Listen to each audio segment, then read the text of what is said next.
The quality of mercy is not stand.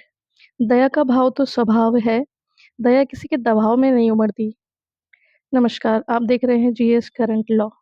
मैं आज सुना रही हूँ आपको विलियम शेक्सपियर की एक पोएम का के कुछ संदर्भ। बात है ड्यूक की अदालत में सूदखोर शैलॉक और कर्जदार एंटोनियो के बीच सुनवाई चल रही थी। अपनी पहचान छिपाए पुरुष के वेश में पोर्शिया जूरी के रूप में मौजूद थी। एंटोनियो चूँकि उधार ली हुई रकम नियत तिथि पर नहीं लौटा सका है, इसीलिए लिखित अनुबंध के अनुसार शैलॉक को उसके शरीर का 1 पाउंड मांस चाहिए। एंटोनियो का मित्र बसानियो उसे 3 गुनी रकम देने को तैयार है, मगर शैलॉक को यह मंज़ूर नहीं। पोर्शिया उससे दया करने का आग्रह करती है, शैलॉक के यह कहने पर कि दया करने के लिए उस पर दबाव नहीं डाला जा सकता। पोर्शिया उससे कहती है, दया का भाव किसी के मन में किसी के दबाव में आकर नहीं उमड़ता। दया का भाव तो एक स्वभाव है, जैसे वर्षा का स्वभाव है धरती की प्यास बुझाकर उसे सुख देना।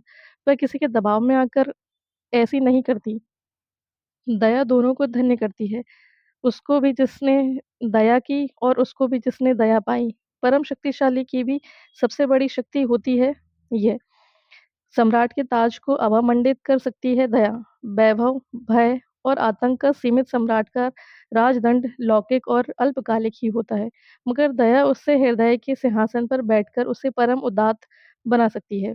किसी के दबाव बिना खुद ब खुद मन में उमड़ती दया ईश्वर की इच्छा का अनुसरण करना ही तो है।